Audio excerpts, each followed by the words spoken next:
عورت کی عزت اور احترام واحد چیز ہے جو اسے ایک بار چھین لے تو دوبارہ کبھی بھی اس کو واپس نہیں مل سکتی، اور عزت چھن جانے کی اذیت شاید پھانسی کی اذیت سے کئی گنا زیادہ ہوتی ہے۔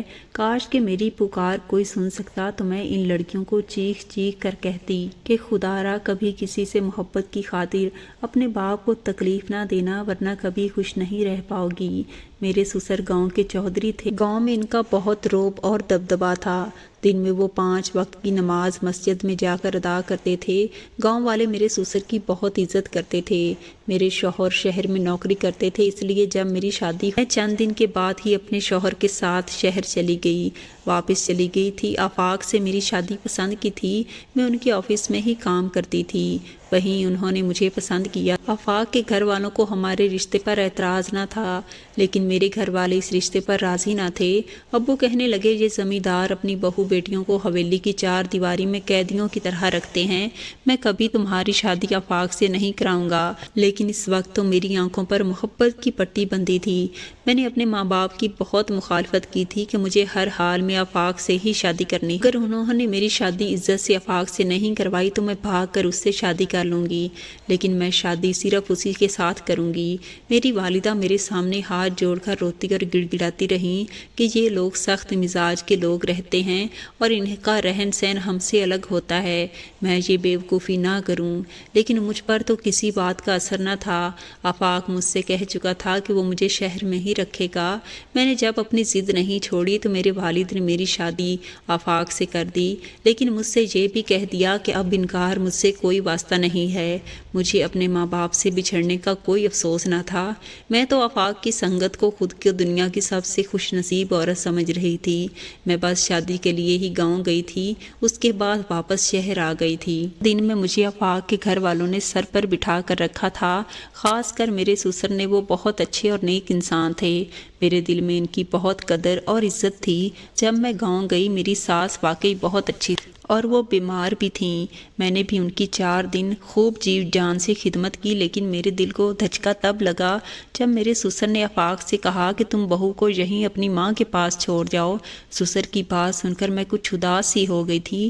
آفاق کے چہرے پر بھی ناگواری سی چھا گئی، لیکن وہ کچھ نہیں بولے کیونکہ سردار صاحب کے سامنے کسی کے انکار کرنے کی ہمت نہ تھی۔ مجھے گاؤں چھوڑ کر آفاق واپس شہر چلے گئے۔ رات کو میں اپنے ساس کے ساتھ ہی سو رہی تھی جب رات کو 12 بجے کے بعد مجھے ڈھول اور ہارمونیم کی آوازیں سنائی دینے لگیں، گھنگروں کی جھنکار اور کسی نسوانی آواز۔ میں بے ہدا سے گانے سن کر میں ہڑبڑا کر اٹھی تھی۔ ایسا بے ہنگم سا شور تھا، کانوں کو ناگوار لگ رہا تھا۔ زمین پر ایسی دھمک تھی جیسے کوئی ناچ رہا ہو۔ میری ساس نیند کی دوا کھانے کے بعد سو گئی تھی، اس لیے اس کی آنکھ نہیں کھلی تھی۔ مجھے لگا شاید آس پاس کے کسی گھر میں شادی ہے، لیکن مجھے وہ شور اپنی ہی حویلی میں ہوتا ہوا محسوس ہو رہا تھا۔ میں اٹھ کر کمرے سے باہر آ گئی کیونکہ مجھے اتنے شور میں سونے کی عادت نہ تھی، لیکن جیسے جیسے لاؤنج میں جانے لگی وہ ساری آوازیں تیز ہونے لگیں۔ سامنے ایک بہت بڑا کمرہ تھا جہاں سے وہ آوازیں آ رہی تھیں۔ مجھے حیرت سی ہو رہی تھی کہ کون اتنا بے شرم ہے جو اس وقت ناچ گانے سن رہا۔ اگر میرے سسر اٹھ کر آ گئے تو اچھی خبر لیں گے ان کی۔ پہلا خیال مجھے اپنے چھوٹے دیور کے بارے میں آنے لگا کیونکہ وہ جوان تھا اور میں نے سنا تھا کہ گاؤں کے چودھری ایسے شوق رکھتے۔ میں نے سوچا کہ اس کمرے کا دروازہ بجا کر اپنے دیور سے کہتی ہوں کہ اس نے اتنا تیز میوزک کیوں لگا رکھا ہے، اسے بند کرے۔ لیکن جیسے ہی میں نے دروازے کی ناب پر ہاتھ رکھا کسی نے مجھے بازو سے پکڑ کر پیچھے کیا تھا۔ میں یکدم ڈر گئی تھی۔ میں نے بے ساختہ پلٹ کر دیکھا تو میری ساس کھڑی تھی، وہ نیند میں تھی۔ بمشکل اپنی آنکھیں کھول کر مجھ سے کہنے لگی تم کہاں جا رہی ہو؟ میں نے کہا رمیز نے اتنا تیز میوزک لگایا ہے اس لیے میں اسے بند کروانا چاہتی ہوں، مجھے اتنے شور میں نیند نہیں آتی۔ میری ساس مجھ سے سخت لہجے میں بولی، کہنے لگی چلو میرے کمرے میں، اور خبردار جو تم اس کمرے کے پاس دوبارہ۔ مجھے اپنی ساس کی بات کچھ عجیب سی لگی کہ بجائے دیور کو ڈانٹنے کے وہ مجھے پر برس رہی ہیں۔ میں نے سوچا صبح میں اپنے سسر سے رمیز کی شکایت لگاؤں گی، لیکن ناشتے پر میرا دیور باہر سے اندر داخل ہوا تھا۔ کہنے لگا میں اپنے دوستوں کے ساتھ شکار پر گیا تھا، ابھی آیا ہوں۔ یہ سن کر مجھے حیرت ہوئی تھی۔ آفاق اور رمیز دو ہی بھائی تھے۔ اگر رمیز شکار پر گیا تھا تو رات کو ناچ گانا کون سن رہا تھا؟ میں حیران پریشان ہوئی تھی۔ ناشتے کے بعد میں ساس کے کمرے میں چلی گئی۔ وہ نماز پڑھ رہی تھیں۔ وہ اس بیماری کی حالت میں بھی نماز نہیں چھوڑتی تھیں۔ میں جب اپنی ساس سے پوچھا کہ رات کو ناچ گانے کون سنتا ہے تو وہ مجھ سے کہنے لگی کوئی نہیں، اس حویلی میں اگر تم نے رہنا ہے تو آنکھیں اور کان بند رکھ کر رہنا سیکھو ورنہ بہت پچھتاؤ گی۔ میری ساس کا لہجہ بڑا سخت تھا، مجھے اس کی بات بری لگی تھی۔ پھر میں نے سوچا کہ میں چند دن کی مہمان ہوں، مجھے اس بات سے کیا سروکار، لیکن میرے پیروں تلے سے زمین اس وقت نکلی جب شام کے کھانے پر میرے سسر نے کہا کہ اب تم اس خاندان کا حصہ ہو، تمہیں ویسے ہی زندگی گزارنی پڑے گی جیسے ہمارے خاندان کی لڑکیاں گزارتی ہیں، تم اب یہیں رہو گی۔ آفاق ہر 2 ماہ بعد یہاں آ کر تم سے مل جایا کرے گا۔ یہ سن کر تو میرا دل ہی بیٹھ گیا۔ ان کا ماحول پسند تھا اور نہ ہی پابندیوں کی میں عادی تھی۔ دوسرا، میرے سسر جب بھی رات کے کھانے کے لیے ٹیبل پر بیٹھتے ان کی نظریں مجھی پر جمی رہتی، جانے کیوں میں الجھن کا شکار ہونے لگتی تھی۔ جو کچھ ان کی نظروں میں تھا میرا دل اور آنکھیں اسے تسلیم کرنے کو تیار نہ تھا۔ وہ میرے باپ کی جگہ تھے، مجھے ایسا نہیں سوچنا چاہیے، میں خود کو یہ سمجھانے لگتی۔ میں نے جب آفاق سے اس بات کا ذکر کیا کہ سسر جی مجھے شہر نہیں بھیجنا چاہتے تو آفاق کہنے لگے میں اپنے والد کی مخالفت نہیں کر سکتا۔ آفاق کے بدلے رویے نے مجھے اور بھی تکلیف پہنچائی تھی۔ میں نے غصے سے فون بند کر دیا۔ میں نے سوچ لیا کہ جب گاؤں آئیں گے تو میں نے ساتھ ہی واپس لوٹ جاؤں گی، لیکن یہ نہیں معلوم تھا کہ میں کس دلدل میں پھنس چکی ہوں اور میں یہاں سے کبھی نکل نہیں پاؤں گی۔ رات کو پھر سے میری آنکھ اسی بے ہنگم شور سے کھلی تھی۔ میں آنکھ اٹھ کر بیٹھ گئی۔ میں نے سوچ لیا تھا کہ آج میں دیکھوں گی کہ کون وہ بے شرم انسان ہے جو اس قسم کے بےہودہ شوق رکھتا ہے، لیکن اس سے پہلے کہ میں دروازے کے برابر لگی کھڑی کھڑکی سے جھانک کر کچھ دیکھنے کی کوشش کرتی، یکدم ہی کمرے کا دروازہ اندر سے کھلا تھا۔ باہر لاؤنج میں اس وقت اندھیرے کا راج تھا، اس لیے میں جلدی سے پیچھے ہٹ کر دیوار کے ساتھ لگ گئی، لیکن پھر جو میری آنکھوں نے دیکھا مجھے یقین نہیں آ رہا تھا۔ میرا سسر نشے میں دھت ایک لڑکی کے گندھے پر بازو رکھے اسے اپنے حصار میں لیے اپنے کمرے کی طرف بڑھ گیا تھا۔ یہ دیکھ کر تو میرے ہوش ہی اڑ گئے تھے۔ میں ایسا سوچ بھی نہیں سکتی تھی۔ دن بھر وہ شخص تسبیح ہاتھ میں لیے لوگوں کی نظروں میں معتبر تھا اور رات کو اپنے سسر کا یہ روپ دیکھ کر تو میرے ہوش اڑ گئے۔ مجھے بے حد افسوس ہو رہا تھا۔ وہ لڑکی نوجوان سی تھی لیکن اس کا حلیہ بتا رہا تھا کہ وہ کہاں سے لائی گئی ہے۔ میں واپس اپنے ساس کے کمرے میں آ گئی، لیکن نہ جانے کیوں مجھے رات بھر نیند نہیں آئی۔ لیکن جو کچھ صبح میرے ساتھ ہوا میں سوچ بھی نہیں سکتی تھی۔ میں ناشتے کے بعد کچن میں چلی گئی۔ میں ملازمہ کے ساتھ مل کر کھانا بنا رہی تھی جب میرے سسر کا ملازم آیا۔ کہنے لگا سردار صاحب کہہ رہے ہیں کہ بہو بیگم چائے لے کر ان کے کمرے میں جائیں۔